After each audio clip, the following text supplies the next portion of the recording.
용서하신과 같이 하라. 아멘. 오늘 이 새벽 시간에도 아버지 앞에 나와 기도에 힘쓰시는 여러분들을 진심으로 환영하고 축복합니다.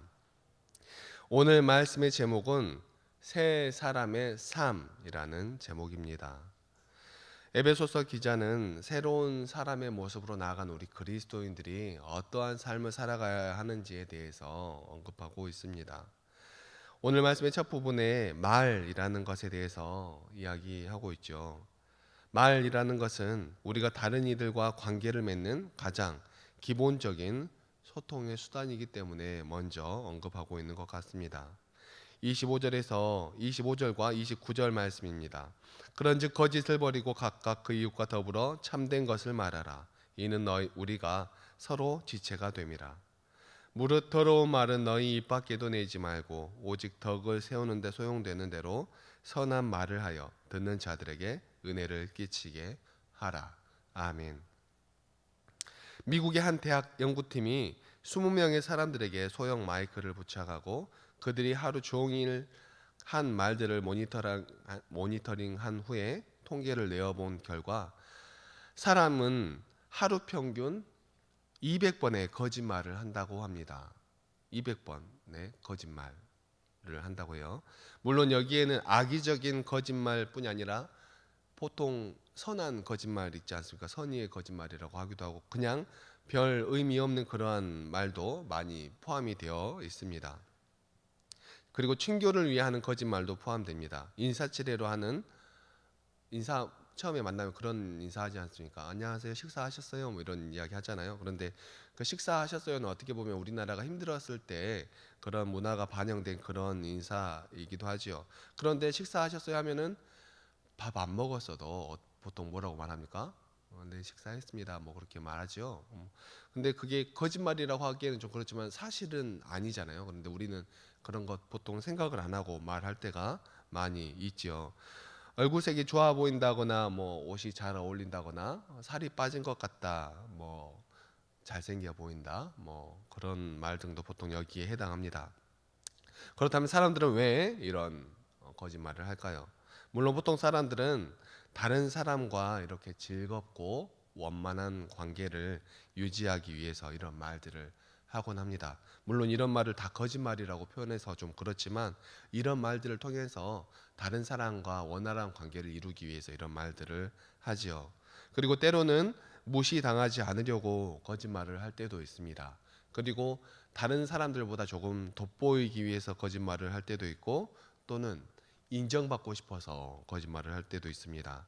혹은 자기의 이속을 차리기 위해서 거짓말을 할 때도 있고 또 그런 것 때문에 학력을 부풀리기도 하고 경력을 과장되게 이야기하기도 하죠. 보통 그러한 경우면 뭐 공직자가 아니라면 그냥 넘어가는 경우도 많이 있지만 공직자가 될 때는 그런 게 큰 문제가 되기도 하죠. 하지만 분명히 알아야 할 것은 거짓말이라는 것은 자기 자신을 왜곡한다라는 데 있습니다. 그리고 거짓이라는 것은 사실이 아닌 것, 즉 없는 것, 진실하지 않은 것을 말하는 것이기 때문에 그 사람 자체를 거짓으로 만들어버리는 그러한 효과가 있습니다. 그런데 사람들은 거짓말을 똑같은 거짓말로 생각하지는 않습니다. 선의의 거짓말은 거짓말이 아니다라고 생각하기도 하죠. 그것이 바로 이 세상이 우리들에게 속삭이는 그러한 말입니다. 악을 악이 아닌 것처럼 꾸미고 선하지 않은 것을 선한 것처럼 꾸미고 거짓된 것을 거짓이 아닌 것처럼 꾸미고 이 정도는 해도 돼. 아니야, 이 정도는 해야지. 이 세상 살아가면서 이 정도도 안 하면 어떻게 살아가? 이렇게 이야기를 하죠. 그런데 그러한 것들이 우리를 이 세상을 살아가는 동안에 점점 더 무뎌지게 만들어 갑니다. 한번 큰 소리 치면 다음에 큰 소리 치기란 별로 어려운 것이 아니죠. 그런데 그러한 모습을 우리는 모르는 채 점점 잠식당하고 있는 것입니다. 그게 바로 거짓말이라는 것이죠. 거짓말이라는 것은 너와 나 사이를 이어주는 신뢰의 다리를 허물어가는 그러한 행위입니다. 우리는 지금 각각 제각기 말들이 많아서 어느 말이 맞나, 이 말은 참 말인가, 저 말은 참 말인가, 그렇게 고민하며 분별해야 하는 그러한 시대를 살아가고 있습니다. 그러나 하나님은 분명히 말씀하십니다. 고린도전서 4장 20절 말씀입니다. 하나님의 나라는 말에 있지 아니하고 오직 능력에 있음이라. 아멘. 우리는 우리의 마음을 흡족하게 하는 그 어떠한 달콤한 말보다 하나님께서 역사하실 일들을 믿음으로 바라보며 나아가야 합니다. 하나님의 역사는 거짓과 함께 하시지 않습니다. 아무리 작을지라도 진실한 것과 함께 하시는 분이 하나님이십니다. 사람들은 정치인들의 말, 기업인들의 말, 심지어 종교인들의 말까지도 신뢰하지 못하는 그러한 세상 가운데 살아갑니다. 왜 그렇습니까? 입만 열면 거짓말을 하기 때문에 그렇습니다. 그런 세상 가운데 살아가는데 누가 저 사람 하는 말 거짓말 아니야 라고 하지, 누가 하는 말을 다 믿겠습니까? 그런 세상 가운데 살아가는 사람이라면 누가 설교 시간에 하는 설교라도 누가 믿을 수 있겠냐 하는 말입니다. 우리가 해야 할 말은 덕을 세우는데 소용되는 그러한 말입니다. 진실된 말, 왜곡되지 않은 말, 사랑을 세워내는 말, 그런 말입니다. 기분 내키는 대로 말하다 보면 반드시 사실을 왜곡하게 되어 있습니다. 가급적이면 말은 줄이고 섬김은 늘려가야 하는 것이 바로 이런 이유 때문에 그렇지요. 하지만 말이라는 것이 꼭 필요할 때는 사랑의 언어로 걸러진 말을 통하여 이웃에게로 나아가야 하는 것입니다. 예수님은 사람들을 위로할 때도 꾸짖을 때도 그를 선한 길로 이끌려는 마음을 담아서 말씀을 하셨습니다. 예수님의 말이 사람을 살릴 수 있었던 그러한 것은 예수님의 그 말씀이 하나님께로부터 온 그러한 진실된 말씀이었기 때문에 그렇습니다. 거짓이 없는 신실하고 선하신 말씀이었기 때문에 그렇습니다. 요한복음 7장 16절의 말씀입니다. 내 교훈은 내 것이 아니요 나를 보내신 이의 것이니라. 우리가 삶 가운데 사용하는 말이 하나님께로부터 오는 그러한 말씀들이 되기를, 그러한 말들이 되기를 간절히 소망합니다. 말이 나로부터 나올 때 우리는 다른 사람들에게 상처를 입히기 쉽습니다. 그런데 문제는, 정말 큰 문제는 내 말이 다른 사람을 상처 입혔는지 그러한 것조차 모르는 사람들도 많이 있는 것이 문제이지요. 말이 나로부터 나올 때 우리는 다른 사람들에게 이렇게 상처를 입힐 수 있는 것입니다. 이기적이고 정욕적이고 자기의 의에 사로잡힌 사람들의 그러한 말이 곱고 선할 리가 없기 때문입니다. 그런데 우리는 잘 알고 있죠. 이렇게 남들에게 듣기 좋은 말, 남들을 옳은 대로 이끌어줄 것 같은 그러한 말을 많이 하는 그러한 사람들, 우리는 보통 그러한 사람들을 말할 때 이렇게 말하지요. 사기꾼. 꼭 무엇인가 잘해줄 것 같이 말하지만 뒤로는 무엇인가 좀 빼가려고 하는 그러한 사람들의 말. 얼마나 슬픈 일입니까? 우리 믿음의 그리스도인들이 이 세상을 살아가는 동안에 정말 그러한 바른 모습으로 살아갔다면, 바른 말을 하고 살아갔다면 아마 이런 생각은 나지 않았을 것입니다. 우리는 우리 마음에서부터 성을 내는 감정을 누르고 하나님의 마음이 우리의 삶을 승리로 이끌어갈 수 있도록 우리를 내어주고 우리를 또한 이끌어갈 수 있어야 합니다. 부정적인 감정이 우리를 지배하려 할 때 우리 속에 있는 악한 마음은 점점 더 자라나게 됩니다. 우리 속에는 하나님께서 주신 오래 참음의 능력, 용서의 능력, 사랑의 능력이 있습니다. 하지만 자주 화를 내면 그러한 능력은 점점 더 작아지고 맙니다. 살다 보면 화나는 일이 참 많이 있지요. 짜증, 슬픔, 미움의 감정이 시도 때도 없이 찾아올 때도 있습니다. 이런 감정이 일지 않는 사람은 아마 없을 것입니다. 하지만 문제는 그런 감정을 어떻게 처리하는가 하는 것에 있지요. 성경은 이렇게 말씀합니다. 본문 26절 27절 말씀입니다. 분을 내어도 죄를 짓지 말며 해가 지도록 분을 품지 말고 마귀에게 틈을 주지 말라. 아멘. 화를 아예 내지 말라고 한다면 참 살기 힘들지도 모르겠습니다. 하지만 에베소서의 저자는 화가 마구 번져가 죄를 짓는 데까지 이르도록 내버려 두면 안 된다라고 분명하게 말씀하고 있습니다. 화를 컨트롤해야 한다라는 말이죠. 요즘 이런 말이 있죠. 분노 조절 장애. 여러분들도 많이 들어보셨죠? 좀 적당히 하고 참으면 될 것 같은데 요즘에 참 적당히라는 말이 참 어려운가 봅니다. 옛날에는 남 부끄러워서 못했던 그러한 일들을 요즘에는 당당하게 하면서 TV에까지 나오는 그러한 경우들 너무 많이 봅니다. 잠깐의 화를 억누르지 못해서 남들에게 피해를 주는 그러한 모습들 TV에서만 보면 좋겠지만 우리의 삶 가운데서도 많이 보지 않습니까? 분노를 적당히 내면 좋을 것 같은데 그 분노를 적당히 내지 못해서 그리스도인으로서 하기에 좀 부끄러운 그런 모습들로 나아갈 때가 많이 있지 않습니까? 사랑하는 성도 여러분, 우리 주위에 혹시 그러한 모습들이 있다면 깨달을 수 있도록, 깨닫지조차 못하는 그러한 사람들도 있을 수 있습니다.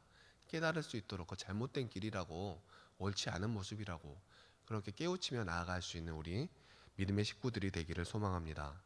그런데 그러한 감정을, 그런 잠깐의 화를 누르지 못해서 정말 아구기 안에서 타오르는 그러한 불이 모든 것을 다 태워버릴 것처럼, 활활 타오르는 것처럼 그렇게 다 태워버릴 그러한 기세로 일어나는 그러한 경우도 있습니다. 여러분, 아궁이 안에서 적당한 불로, 적당한 온도로 적당히 타오르는 불은 밥과 요리를 아주 맛있게 해주죠. 하지만 주체되지 못한, 정말 그 불이 아궁이 밖으로 치솟아 나오게 된다면 그 불이 온 집안을 홀랑 다 태워버릴 수도 있는 것입니다. 그런데 우리 사람들은 그것을 모를 때가 있는 것이죠. 그게 어찌 보면 분노 조절 장애가 되는 것입니다.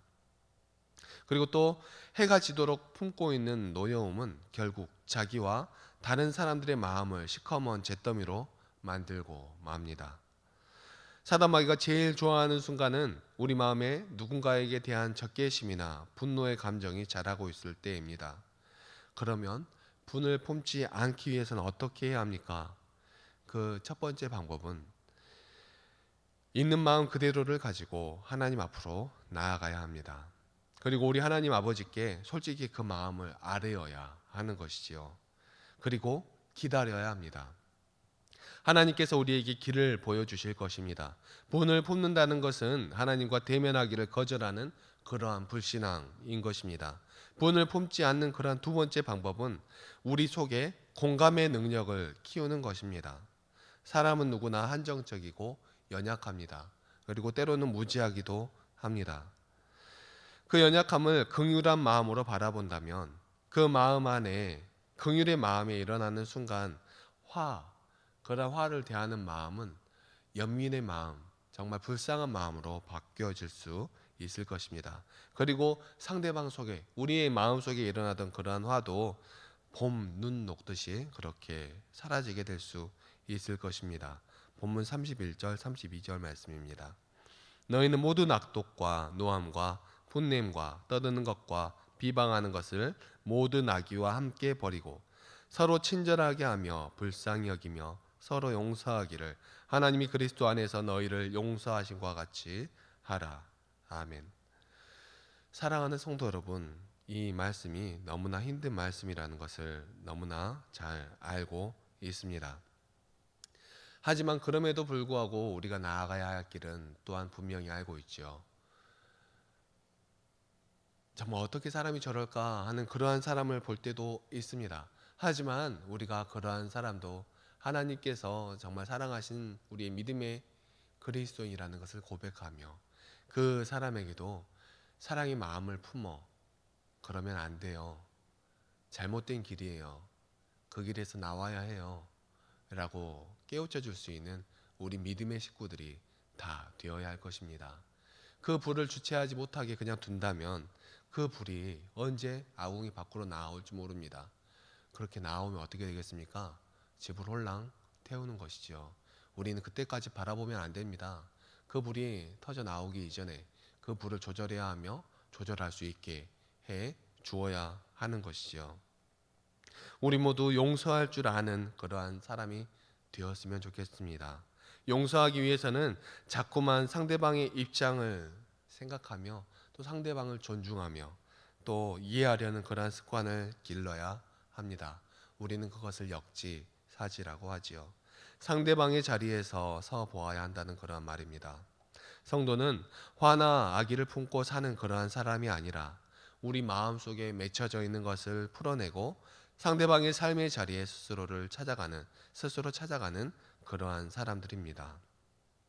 이어서 28절 말씀입니다. 도둑질하는 자는 다시 도둑질하지 말고 돌이켜 가난한 자에게 구제할 수 있도록 자기 손으로 수고하여 선한 일을 하라. 아멘. 이 말씀은 일이 부담이 아니라 기쁨이 될 수 있는 그러한 비결을 가르쳐 주고 있습니다. 나의 가족들을 위해서도 일해야 하지만 누군가에게 줄 수 있기를 소망하며 일하라는 그러한 말씀이기도 합니다. 삶이 힘겨워질수록 우리의 삶은 전전긍긍 우리의 눈앞의 것만을 바라보며 위축되기도 합니다. 하지만 우리의 삶이 어려워도 정말 마음이 가난한 사람은 되지 말아야 합니다. 가난한 사람이란 다른 이들과 더불어 살아가지를 못하는 그러한 사람들, 작은 삶의 여유도 없는 그러한 사람들인 것이죠. 누구도 경제적으로 어려울 수는 있습니다. 하지만 그러한 어려운 가운데에서도 우리의 마음을 나누며 살아갈 수 있는 것이죠. 우리가 물질적으로 어려울지라도 정말 삶이 궁핍한 그러한 상황 가운데 있을지라도 우리의 작은 사랑의 마음을 나누며 우리의 이웃들과 따뜻한 모습으로 지낸다면 그것은 우리의 삶 가운데 하나님의 나라를 이루어가며 살아가는 그러한 삶일 것입니다. 마음이 넓은 사람들은, 인생이 풍요로운 사람들은 정말 작은 것 하나도 나눌 줄 아는 그러한 사람들입니다. 우리의 삶이 그러한 믿음의 삶으로 나아가는, 그래서 정말 풍성한 삶으로 나아갈 수 있는 그러한 믿음의 그리스도인들이 다 되시기를 간절히 소망합니다. 도둑질하는 자는 다시 도둑질하지 말고 라는 말은 우리와 전혀 관계없는 말씀처럼 들리기도 합니다. 하지만 우리도 어떻게 보면 도둑질을 하며 살아가고 있는 그러한 사람들일 수도 있습니다. 남들이 누려야 할 몫을 우리가 얼마나 빼앗아 누려버리고 있지는 않습니까? 요즘에는 하루에 1달러, 그러니까 1,300원 정도의 돈으로 살아가는 사람들이 세상에 참 많이 있다고 합니다. 그들이 가난한 것은 게을러서도 무지해서도 아닙니다. 어떻게 보면 시장 경제 안에 있는 우리 가운데서 누군가는 궁핍해질 수밖에 없는 그러한 환경 가운데 있는 것이기도 하지요. 그것이 내가 아니라는 사실 때문에 우리는 가슴 편히 살아가는지도 모르겠습니다. 하지만 잊지 말아야 할 것은 그들의 배고픔, 그러한 아픔, 그러한 것들은 때문에 가슴 아파하신 분은 우리의 하나님이라는 사실입니다. 신앙적인 삶의 방식이란 그저 그런 세상의 가치 기준과는 다른 것이지요. 내가 조금 더 덜 쓰고, 내가 조금 더 덜 먹고, 나의 시간을 조금 더 나누고, 우리 이웃을 위해 나의 마음을 쏟으며 기도하며 함께 사랑을 나눌 수 있는 우리 믿음의 그리스도인들이 다 되시기를 간절히 소망합니다. 기도하시겠습니다. 사랑과 은혜가 충만하신 하나님 아버지, 너무나 감사합니다. 오늘 정말 민족의 대명절인 추석을 맞이하여서도 또 이렇게 가족들과 즐거운 시간을 보내게 해주시고 기쁨의 시간을 보내게 해주시고 또 이렇게 새벽에 아버지 앞에 나와 하나님의 말씀을 들으며 우리의 삶을 올바른 방향으로 인도하게 해주시니 너무나 감사합니다. 하나님, 우리의 모습은 정말 하나님을 믿고 따라간다고 하지만 정말 우리의 삶 가운데 찾아오는 여러 가지 환경과 정말 여러 가지 상황 속에서 하나님의 그 사랑의 성품대로 행하기보다는 여전히 가지고 있는 우리의 모습대로 행할 때가 너무나도 많이 있음을 고백합니다. 하지만 그럼에도 불구하고 하나님 우리를 사랑하여 주시고 또한 우리의 모습이 하나님을 닮은 우리 주 예수 그리스도의 성품을 닮은 그러한 모습으로 나아가기를 원하시니 하나님 아버지 우리가 우리의 모습 다시 한번 돌아볼 수 있도록 하여 주시고 우리 주위에 있는 연약한 성도들을 정말 아름다운 사랑의 눈으로 대하며 정말 하나님께서 우리를 바른 길로 이끌어 주시듯이 우리도 또한 우리 주위의 연약한 성도들을 올바른 길로 인도해 줄 수 있는 믿음의 가족들이 될 수 있도록 도와주시고 인도하여 주시옵소서. 추석 명절 가운데 모인 우리 가족들에게도 사랑의 언어를 나누며 그 말씀으로 말미암아 더욱더 가정을 화목하게 아름답게 일궈내는 우리 믿음의 백성들이 다 될 수 있도록 도와주시고 인도하여 주시옵소서. 또 오늘은 주일을 준비하는 토요일이기도 합니다. 하나님께 올려드리는 그 예배 가운데 우리의 모든 것을 하나님께 올려드리며 나아가는 정성스러운 예배가 될 수 있도록 마음으로 준비하며 물질로 준비하며 하나님 아버지 앞으로 나아갈 수 있는 귀하고 복된 믿음의 그리스도인들 다 될 수 있도록 도와주시고 인도하여 주시옵소서. 오늘 하루 우리의 모든 삶을 아버지께 올려드리기를 간절히 소망하오며 이 모든 말씀 사랑이 충만하신 우리 주 예수 그리스도의 이름으로 기도합니다.